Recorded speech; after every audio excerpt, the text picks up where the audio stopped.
Corona, corona, corona और corona. सोते हैं तो कोरोना, जागते हैं तो कोरोना। आखिर कब तक कोरोना कोरोना सुनते रहेंगे? विश्व भर में लाखों लोग इस वायरस की चपेट में आ चुके हैं। सारा दिन यही सोचते रहते हैं कि इस भयानक बीमारी से कैसे बचें। घर में रहें तो कितने दिन, बाहर न जाएं तो कितने दिन, अभी तक कुछ पता नहीं।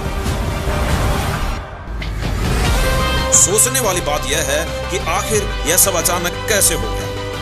भुखमरी, बेचैनी, लाचारी, बेरोजगारी सब पर है भारी एक महामारी। जी हां दोस्तों, एक वायरस ने पूरी दुनिया की सांसें फुला रखी है। हॉस्पिटल आइसोलेशन वार्ड में नजर दौड़ाइए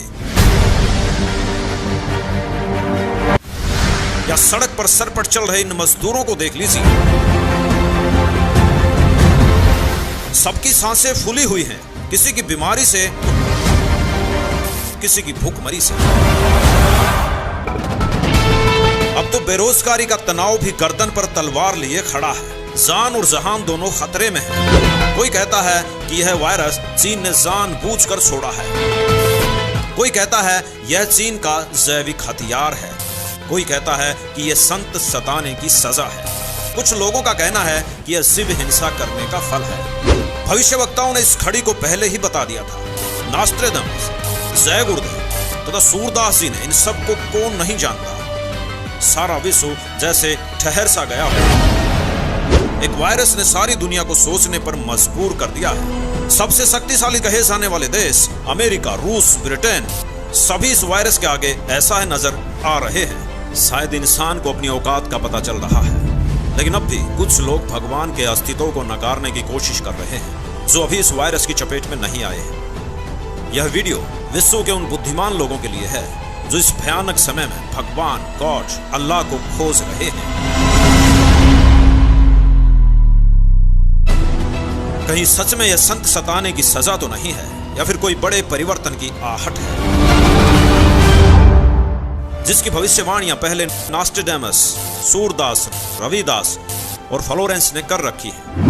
अगर संत सताने की सजा मिल रही है तो हमें सोचना पड़ेगा कि हमने किस सच्चे संत को सताया है। ऐसा तो नहीं है कि वह भगवान का अवतार पृथ्वी पर मौजूद हो और हम उसको अनदेखा कर रहे हो। कहीं हम उनको कष्ट तो नहीं दे रहे जिससे प्रकृति भी हमारे खिलाफ होती जा रही है। हमने किस्से कहानियों में सुना था कि संत को सताया था तो पूरा गांव जमीन में धंस गया। बुद्धिमान लोगों को इस पर विचार करना पड़ेगा और उस अवतार को ढूंढना पड़ेगा जो सच में भगवान का अवतार है, जो इस विश्व को इस वायरस से बचा सकता है। इन सारी बातों पर हमारी टीम विचार कर रही थी। हमने सारे तथ्य भी जुटाए और कोशिश की कि कहीं सच में यह जो महामारी है यह विश्व के कुकर्म और पापों का फल तो नहीं है। हमारी टीम ने इंटरनेट से जानकारी प्राप्त की तो जो सच निकल कर आया वह काफी गहरा था। हमने काफी साधु संतों, फकीरों पर रिसर्च किया तो एक संत का संघर्षमय जीवन सामने आया, जिस पर सभी भविष्यवक्ताओं की भविष्यवाणियां सटीक बैठ रही थी। सारे आंकड़े और प्रमाण मिलकर हमने जो निष्कर्ष निकाला कि सच में यह वही संत है जिसकी हमें तलाश थी। जी हां, उनके अनुयायियों से बात की जो इस बात पर दृढ़ हैं कि यह वही संत हैं जो विश्व को बचा सकते हैं। उनसे निवेदन किया जाए, प्रार्थना का तरीका भी बताया। अगर निवेदन भी भाव से देश के राजाओं द्वारा किया जाए तो संत जी जल्दी प्रसन्न होंगे और इस महामारी से बचा सकते हैं, ऐसा उनके अनुयायियों का दावा है। अरे हाँ, उस संत का नाम बताना तो भूल ही गए। उनका नाम है जगत गुरु तत्वदर्शी संत रामपाल जी महाराज, जिनको सताया जा रहा है और उनको जेल में डाल रखा है। अनुयायियों का दावा है कि उनको सम्मान के साथ जेल से बाहर निकालकर उनके चरणों में करबद्ध प्रार्थना की जाए तो विश्व इस महामारी से बच सकता है। जब हमारी टीम ने यह सवाल किया कि वह खुद जेल में हैं तो विश्व को कैसे बचा सकते हैं, तो उनका कहना था कि संतों की लीला समझ से परे होती है। वह विश्व कल्याण के लिए एक तीर से कई निशाने करते हैं। हमें उनकी बातों पर विश्वास हो रहा था। उन्होंने ऐसे लोगों से मिलवाया जो कैंसर, एड्स से ग्रसित थे और नाम दीक्षा लेने के बाद स्वस्थ हो गए। जब वहाँ नाम दीक्षा ली और उसके बाद जब दर्शनों को लाइन में लगते उनसे आशीर्वाद लिया, उसी वक्त मेरा खून उनका बंद हो गया। मुझे ब्लड कैंसर था। कैसे हुआ कि मुझे पता नहीं था ब्लड कैंसर है। उदयपुर में मैंने चेकअप करवाया। ये मेरी कैंसर की रिपोर्ट्स है। ये देखो आप, मैं कैंसर की मरीज थी। मुझे डॉक्टरों ने 2-4 दिन का कहा था। मैं ठीक हुई हूँ संत रामपाल जी महाराज से गुरु दीक्षा लेने के बाद। आश्रम पहुंचने में परमात्मा का नामदान लिया और जो उन्होंने मुझे उपदेश दिया, उस उपदेश देने के बाद उन्होंने आशीर्वाद दिया। आशीर्वाद देने के बाद तत्क्षण में मेरा ये रोग वहीं के वहीं दर्द बिल्कुल ठीक हो गया। हमें उनकी बातों पर विश्वास हो रहा था। उनका कहना था कि कोरोना वायरस कुछ भी नहीं है। यदि आप संत जी का ज्ञान सुनोगे तो पता चलेगा कि वास्तव में मनुष्य की आने वाली समय में क्या दुर्गति होने वाली है। यदि भगवान की सच्ची भक्ति नहीं की, या यूं कहें कि संत रामपाल जी से नाम दीक्षा नहीं ली, तो कोरोना के बाद एक भयंकर समस्या 84 लाख योनियों की है जो अरबों खरबों जीव भुगत रहे हैं। कोरोना तो एक बार मारेगा, लेकिन उसके बाद नरक और 84 लाख योनियां भुगतनी पड़ेंगी। कुत्ता, गधा, कीड़े मकोड़े भी बनना पड़ेगा।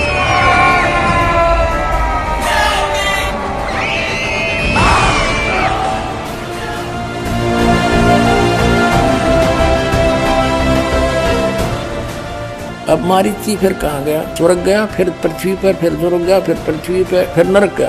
ये आगे देखो, 1000 आक वृक्ष के भाव, 80,000 सीप के भाव, 20,000 नीम के भाव वृक्ष के भाव, 90,000 बार केली वृक्ष के भाव, 3,000 बार चंदन वृक्ष के भाव, 5 करोड़ बार कनेर वृक्ष के पेड़ों के शरीर, और 60,000 बार वैश्या के शरीर, 5 करोड़ बार शिकारी के जीवन, और 20 करोड़ बार हाथी बना, 60 करोड़ बार गधा बना, और 30 करोड़ बार कुत्ता, 60 करोड़ बार नपुंसक, 20 करोड़ बार स्त्री, 90 लाख बार धोबी, और 8 करोड़ बार घोड़ा, 20 करोड़ बार बिल्ली, और 60 लाख बार गर्भपात से मरण, और केवल 80 लाख बार देव प्रयाग को प्राप्त हुआ।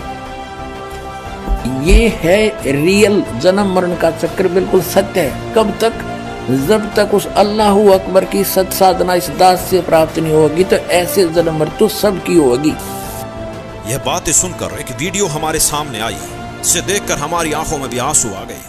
यह कुत्ता भी कभी हमारी तरह मनुष्य था, ठाठ बाट से रहता था, लेकिन अब इसकी दशा दयनीय है।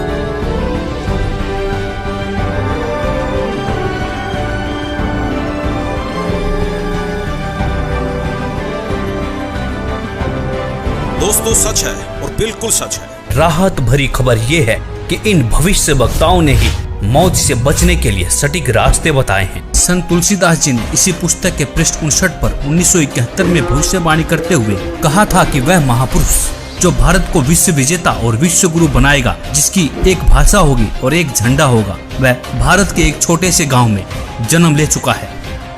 संत रविदास, 16वीं सदी के विख्यात व चमत्कारी संत रविदास। संत रविदास जी लिखते हैं, भारत में अवतारी होगा जो अति विस्मयकारी होगा, ज्ञानी और विज्ञानी होगा, वो अद्भुत सेनानी होगा, जीते जी कई बार मरेगा, छद्म वेश में जो विचरेगा, देश बचाने के लिए होगा एक आह्वान, युग परिवर्तन के लिए चले प्रबल तूफान, तीनों ओर से होगा हमला, देश के अंदर द्रोही घपला, सभी तरफ कोहराम मचेगा, कैसे हिंदुस्तान बचेगा, नेता मंत्री और अधिकारी जान बचाना होगा भारी, छोड़ सब मैदान भागेंगे, सब अपने अपने घर दुबकेंगे, जिन जिन भारत मात सताई, जिसने इसकी करी लुटाई, ढूंढ ढूंढ कर बदला लेगा, सब हिसाब चुकता कर देगा, चीन अरब की धुरी बनेगी, विध्वंसक ताकत उभरेगी, सभी तरफ संगीन लड़ाई, घाटे में होंगे ईसाई, इटली में कोहराम मचेगा, लंदन सागर में डूबेगा, जो तीसरा प्रलयंकारी जो होगा भारी सहारी, भारत होगा विश्व विजेता, भारत होगा विश्व का नेता, दुनिया का कार्यालय होगा, भारत में न्यायालय होगा, तब सतयुग दर्शन आएगा, संत राज सुख बरसाएगा, सहस्त्र वर्ष तक सतयुग लागे, विश्व गुरु बन भारत जागे। जैसे कि तुलसीदास जी ने एक फकीर, एक संत के बारे में भविष्यवाणी की थी, उसी संत के बारे में भविष्यवाणी यहाँ पर रविदास जी भी कर रहे हैं। कह रहे हैं कि तब सतयुग दर्शन आएगा, संत राज सुख बरसाएगा, सहस्र वर्ष तक सतयुग लागे, विश्व गुरु बन भारत जागे, और भारत विश्व विजेता और विश्व गुरु बनकर उभरेगा। दोस्तों, यह विश्व विजेता और विश्व गुरु की बात सिर्फ संत रविदास जी नहीं कह रहे, बल्कि दुनिया के बड़े बड़े भविष्यवक्ताओं ने भी इस बात का समर्थन किया है कि भारत के एक छोटे गांव से उत्पन्न एक महान संत के द्वारा भारत विश्व विजेता बन जाएगा। भगवान कृष्ण भक्त सूरदास जी की भविष्यवाणी। 1540 ईस्वी में जन्मे सूरदास जी ने आज के समय की परिस्थितियों के बारे में भविष्यवाणी की है। बताया है कि इस महामारी से कैसे बचा जा सकता है। वर्तमान समय के लिए सूरदास जी की भविष्यवाणी। सूरदास जी लिखते हैं, रे मन धीरज क्यों न धरे, संवत 2000 के ऊपर ऐसा जोग परे, पूरब पश्चिम उत्तर दक्षिण 34 काल फिरे, अकाल मृत्यु जग माही व्यापे, प्रजा बहुत मरे। स्वर्ण फूल वन पृथ्वी फूले, धर्म की बेल बढ़े, सहस्र वर्ष लगी सतयुग व्यापे, सुख की दया फिरे। काल जाल से वही बचेगा जो गुरु का ध्यान धरे, सूरदास ये हरि की लीला ठारे नहीं टरे। यहाँ पर सूरदास जी साफ साफ शब्दों में कह रहे हैं कि काल जाल से वही बचेगा जो गुरु का ध्यान धरे। तो दोस्तों सूरदास जी यहाँ पर विज्ञान को भी चुनौती दे रहे हैं। वैज्ञानिक पावर से नहीं, आध्यात्मिक शक्ति से बचाव हो सकता है। तो कहा भी जाता है कि भगवान से विज्ञान है, विज्ञान से भगवान नहीं है। भविष्यवाणियां देखने के बाद अब बारी आती है कि इस गंभीर समस्या से, मौत जैसे काल से कैसे बचा जा सके। यहाँ पर सूरदास जी कहते हैं कि जो गुरु की शरण में जाकर भक्ति करेगा काल जाल से बच सकता है। तो इस भविष्यवाणी की सच्चाई को परखने के लिए हमने भारत के प्रसिद्ध गुरुओं की विचारधारा को खोजना शुरू किया तो पाया कि लगभग सभी बड़े बड़े तिलकधारी, कथावाचक, मंडलेश्वर व महामंडलेश्वर, धर्म की रक्षा करने वाले धर्म गुरु अपने भगवानों से विश्वास खोए हुए वैज्ञानिक टिप्स देते हुए नजर आए। किसी धर्म गुरु को अपने इष्ट देव पर भरोसा ही नहीं देखने को मिला। लेकिन ऐसे में हमें संत रामपाल जी की विचारधारा मिली।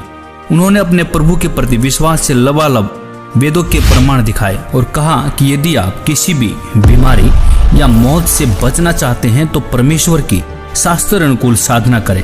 परमेश्वर आपकी मृत्यु क्या, आपकी आयु को 100 वर्ष तक बढ़ा सकता है।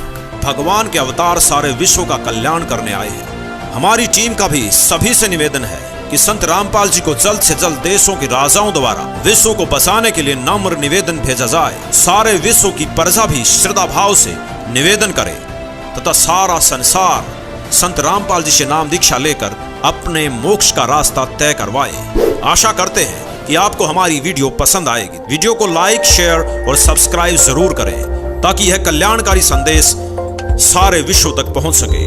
धन्यवाद।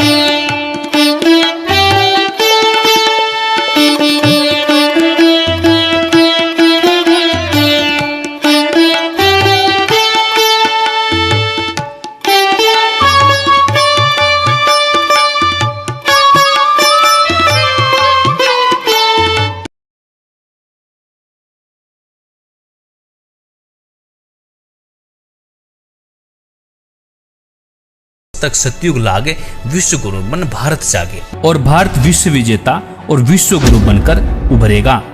दोस्तों यह विश्व विजेता